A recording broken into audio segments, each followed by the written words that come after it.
A group of human rights activists will on Tuesday lead a procession in Nairobi to commemorate the late freedom fighter Taita Kimathi, who was killed on the 18th of February 1957. The procession, organized by the Solidarity Committee of the Human Rights Fraternity in Kenya, will start at the Freedom Corner through Kenyatta Avenue and Kimathi Street to the Taita Kimathi Monument, where a wreath of flowers will be laid in honor of the freedom fighter. Speaking while announcing the event, a part of the organizers decried what they called a not yet free Kenya, stating that 60 years after his death, most of the ideals that Taita Kimathi and other freedom fighters fought for are yet to be met.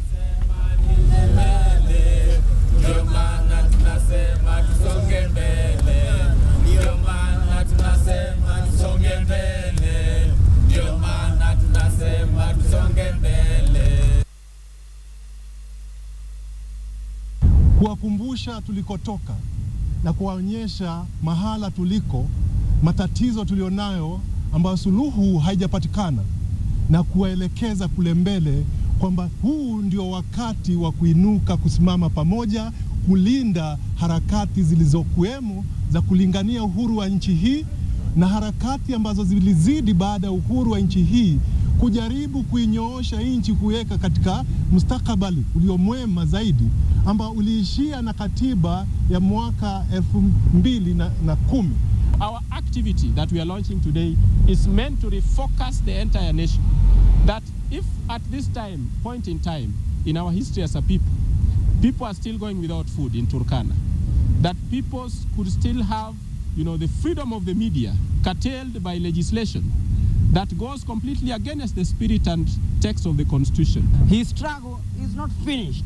That's why we are here, to remind our generation that Kimathi fought for this freedom to assemble and also the freedom of the speech. But the land question has never been finished. A section of mango farmers in Meru County are now seeking alternative crops over what they term as unprofitability of mango farming and lack of ready market for their produce. The farmers say tons of the produce are rotting in the farms. The lack of market for the mangoes has driven the price down, with a kilogram of mangoes being sold for as low as 5 shillings. Some mango farmers in Tigania East and Imenti North constituency have begun cutting down their mango trees and say they want to venture into miraa farming. Other farmers are, however, appealing to the county government to help them secure a market for their produce outside Meru County.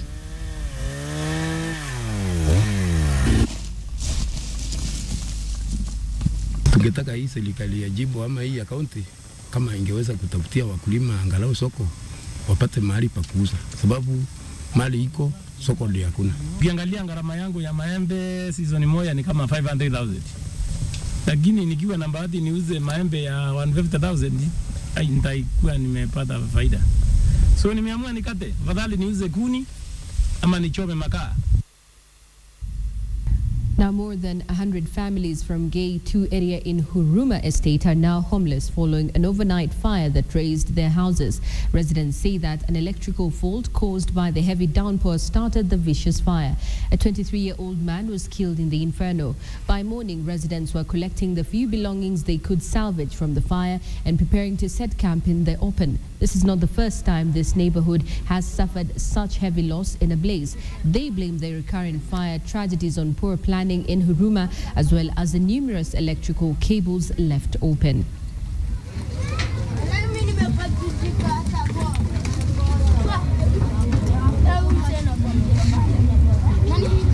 Watu kujeruhiwa, kuna mabati, watu wamekatwa, hizi nyumba pia zilikuwa na gorofa juu, watu wameporomokewa, watu wamejeruhiwa vibaya. Kwanza narudia MP wetu, na council at least kidogo atakaa hata kama hayuko karibu. Kidi MP jo ako Mombasa anaogelea na maji ya chumvi, raia yake inaumia hapa.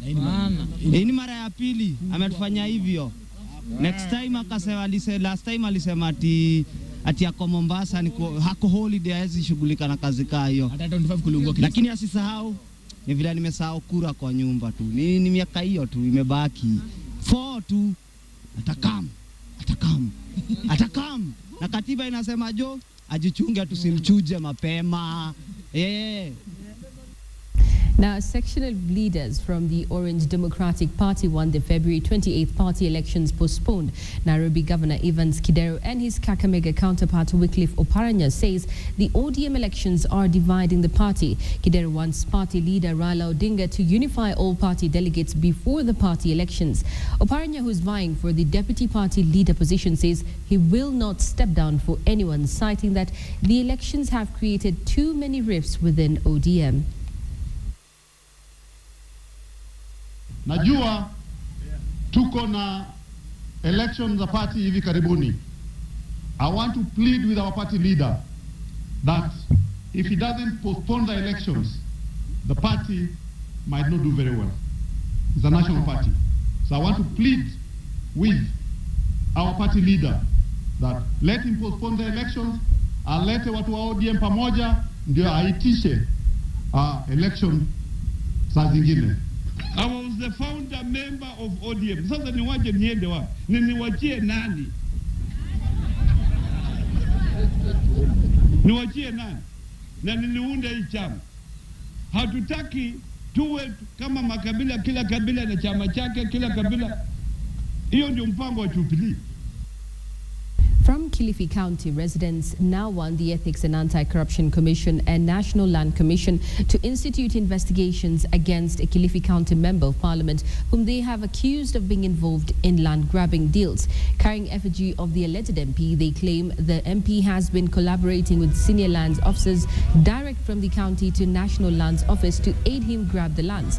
The protesters also alleged the land grabbers target lands and settlement schemes which had been purposely set by the national government to set the landless people. According to residents, the accused MPs say to have been involved in many irregular land deals at Chembe, Kibaba and Muche settlement scheme in Watamu. The demonstrators who took their complaints to the Kilifi County Commissioner's office called for immediate action to help prevent land conflicts in the area. Grabbing of our land in Kilifi County.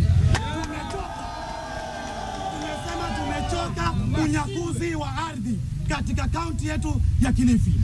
Hii ni memorandum yetu sisi ambayo imeongozwa na Self Community Youth Initiative. A section of youth have called for an end to politicization of government projects. The youth accuse business cartels eyeing tenders for lucrative government projects for sponsoring politicians to scuttle such projects aimed at benefiting Kenyans. The youth also called on government to ensure the youth are not marginalized in a word of government tenders. Who are these hidden schemers behind the lynching of selectively identified state officers? 2, who are the real beneficiaries behind the noise and allegation leveled against officers whose dockets hold key to huge government tenders? Kandarasi ikipeanwa unasikia story. Mtu akikosa tenda anapiga story. Wakati umefika ya kwamba Wakenya especially vijana tumechoka na huu mkanganyiko ambao hatuelewi sisi. Tumeona mambo ya rapto. Watu wanapinga tu for no reason. Kwa sababu watu wa kandarasi wameshika inchi kama mali yao. We are calling them tenderpreneurs. Kazi yao tu ni kutafuta tenda. Wakikosa hao wanatafuta wanasiasa, wanatafuta baadhi ya watu huku nje, civil societies kupiga kelele. Rongai Member of Parliament Raymond Moi has praised retired President Daniel Arap Moi's commitment to the growth of the education sector in the country. The legislator pointed to the many educational institutions that Moi founded and the success enjoyed over the years. Moi encouraged parents to take their children to school to secure their future and move the country forward.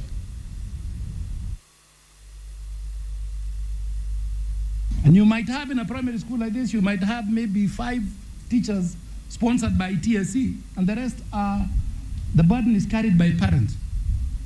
And as we know, we're going through very extreme and difficult economic times. Parents cannot sustain that. Parents cannot. So the government should give us teachers sponsored by TSC, so the performance in these other schools can be compared to the performance here at Moi Primary School. I would seriously urge the government. This is our undoing in Nakuru County. We need government intervention in schools. Most estates in Nairobi have in the recent past experienced consistent water and electricity shortage, even with much talk about making Nairobi a 24-hour city and more conducive for investment. But despite the shortage, residents say they are still receiving utility bills from water and power companies. Is Nairobi life on an upward or downward scale? Catherine Mwanto went round the city estates to see for herself how this perennial water and electricity scarcity is affecting residents. Masitsa Ambaya sticks to the Saturday afternoon routine. She needs at least a week's supply of water for her family. I think I'd say when I was small. That's the last time I think I remember seeing, particularly in our house, water coming from the taps. Her house, just like everyone else's at high-rise estate, is full of jerry cans. Even the smallest container will do the job of storing enough water for her household's needs. She gets her water supply from Mary Auma, a water vendor. Siku yenye maji hakuna high rise, tunauza maji shilingi 30, na kama hakuna kabisa tunaingia huko ndani kibila huko chini kabisa, tunauza maji 40 au 50 kwa mtungi moja kama hii jerrycan. Masitsa's water meter no longer serves its purpose. She says that despite not having water flow through her taps, the Nairobi Water and Sewage Company continues to bill her for their apparent services. Bills of water that have come, like for example, we had a meter and there was no water that was coming through. But at the end of the month, we received a bill which didn't make sense because we weren't getting water. Umoja is another estate experiencing the same situation. Shida ya maji imekuwa kwa muda mrefu hapa, tumekuwa tukiuza maji kuanzia tangu 2008. Kama mimi nimeanza kuuza maji tangu 2008, maji ndio nilianza hii kazi ya maji. Sasa ni almost 6 years to 7 years. Nairobi Water is the single supplier of water to homes, same as the Kenya Power and Lighting Company, which is constantly accused of laxity. One does not need to look far. On the KPLC official Twitter handle, there are complaints of interrupted power supply from all corners of Nairobi County and even beyond. The amount of complaints seem to increase during the rainy seasons. If the two companies mandated to supply homes with crucial commodities like water and electricity cannot find a solution to the perennial water and power supply shortage, perhaps it's time the two had competitors to keep them on their toes. Catherine Omwanto, KTN. Dozens of women from Tanzania are crossing into Kenya to seek maternal services in public hospitals in Taita Taveta County. According to the management of the Taveta District Hospital, the number of women delivering at the health facility has doubled since the government introduced free maternal health care.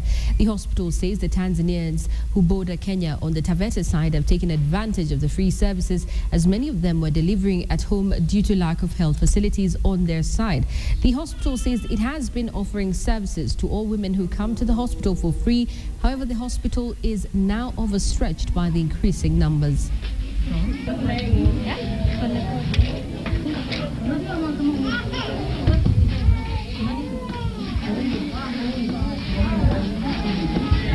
Wale wamama ambao wanazalia nyumbani wafike hapa hospitalini wapate huduma za hospitali kuliko kuzalia nyumbani. We are having nurses working more hours and more. Actually, we've had to revert their shift. Before that, we used to do 6-hour shift. Now we had to go up to 8 hours, and sometimes we are being forced to go up to 12-hour shift per nurse.